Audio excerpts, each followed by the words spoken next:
in Gaza will stop, and soon the hostages will return home to their families. The elements of this deal were what I laid out in detail this past May, which was embraced by countries around the world and endorsed overwhelmingly by the UN Security Council. The deal is structured in 3 phases. Phase 1 will last 6 weeks. It includes a full and complete ceasefire. It's the same deal as before. It's not, nothing's changed here. And the Vice President and I cannot wait to welcome them home. Applies. You know, during the next 6 weeks, Israel will negotiate the necessary arrangements to get phase 2, which is a permanent end of the war. Let me say it again, a permanent end of the war. That's great. Sure, the negotiations will keep moving forward for as long as it takes. Then, when phase 2 begins, there will be an exchange for release of the remaining living hostages, including male soldiers, and all remaining Israeli forces will be withdrawn from Gaza, and the temporary ceasefire will become permanent. And finally, phase 3, any final remains of hostages who have been killed will be returned to their families, and a major reconstruction plan for Gaza will begin. That's great, man. This decades. Get me to the embarrassing reporter questions. Who's not beholden to Hezbollah, and he can begin a new chapter for the Lebanese people waiting in agony, and for the sake of the innocent people in Gaza who suffered unimaginable devastation because of the war. The Palestinian people have gone through hell. Too many innocent people have died. Too many communities have been destroyed. In this deal, the people of Gaza can finally recover and rebuild. They can look to a future without Hamas in power. You know, the Bible says, blessed are the peacemakers. Many peacemakers help make the for a future. War. For this deal, Trump is already... Hostages and their families. May God protect the troops of all those who work for peace. Mr. President, how do you see the future of Gaza now? As you were saying, the implementation of this deal will be in the hands of the next administration, and basically they will shape the future of Gaza. So how do you see this future? And also, how much credit do you give to the Trump team for this deal? Trump is already taking credit for it. Well, you know, this is the exact framework of the deal I proposed back in May. Exact.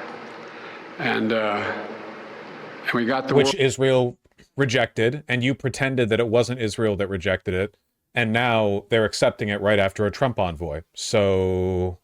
...to endorse it. Secondly, it's America's support for Israel that helped them badly weaken Hamas and its backers, and create the conditions for this deal. And thirdly, I knew this... Incredible. Do you think Trump should take credit for this? Well, we weren't able to get this done before Trump's envoy was sent. But on the other hand, we did also like support Israel a lot in committing the war that we're now seeing Trump take credit for bringing a ceasefire for. This deal would have to be implemented by the next team. So, oh yeah, this is also a lie because Anthony Blinken said just a few days ago that Hamas has recruited just as many people as they've lost during the war. I told my team to coordinate closely with the incoming team to make sure we're all speaking with the same voice, because that's what American presidents do. Total, absolute, overwhelming affirmation of the position that I took from the start, that the only thing the Democrats could have done, not just to be like humane and moral, but also to like win out politically, would have been from like day one after October 7th. On October 7th, the Democrats are sympathetic and supportive to Israel. Day 2, day 3, day 4, they're like, we don't support the continuation of conflict. We request an immediate ceasefire. Keep in mind that after October 7th, Hamas did ask for a ceasefire, like a cessation of conflict and a hostage exchange. Like Israel was the one that wanted to continue the war indefinitely to bomb all of Gaza into ruin. Not to say, I should say, not defending Hamas or the attack on civilians from Hamas or anything to that effect. Just that like at no point was peace a priority for Israel. And like the only way the Democrats could have navigated this would have been like pretty much right from the start to adopt the humanitarian position and denounce Israel's unwillingness to get the hostages back quickly and peacefully. They didn't. They imposed this. Like they fell upon the sword for over a year. Thank you. In the how many Americans will be released when the hostages are being released?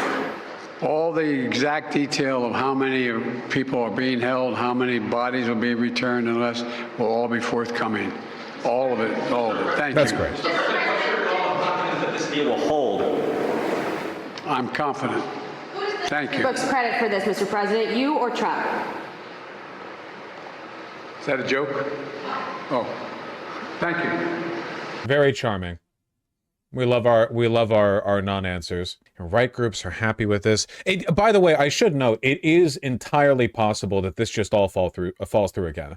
Like Biden said, the enforcement of the specifics of this deal are going to be negotiated by the next administration. So it's possible that Donald Trump just wants a nice, easy win on the way in, but then like Israel just ends up going back to mulching the Gaza Strip, and they pretend that the war isn't ongoing, you know?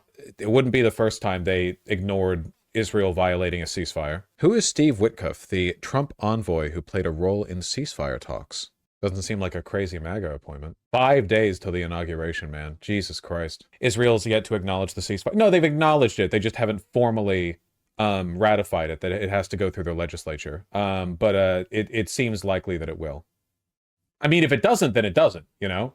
Displaced Gazans hope to return home after news of ceasefire. Good luck with that. Yeah, the signs indicate that it's going to go through, but of course you can always expect something of this nature to fall through. Check Al Jazeera. You're right. How could we leave them out of the loop? I trust their live more than the Washington Post, that's for sure.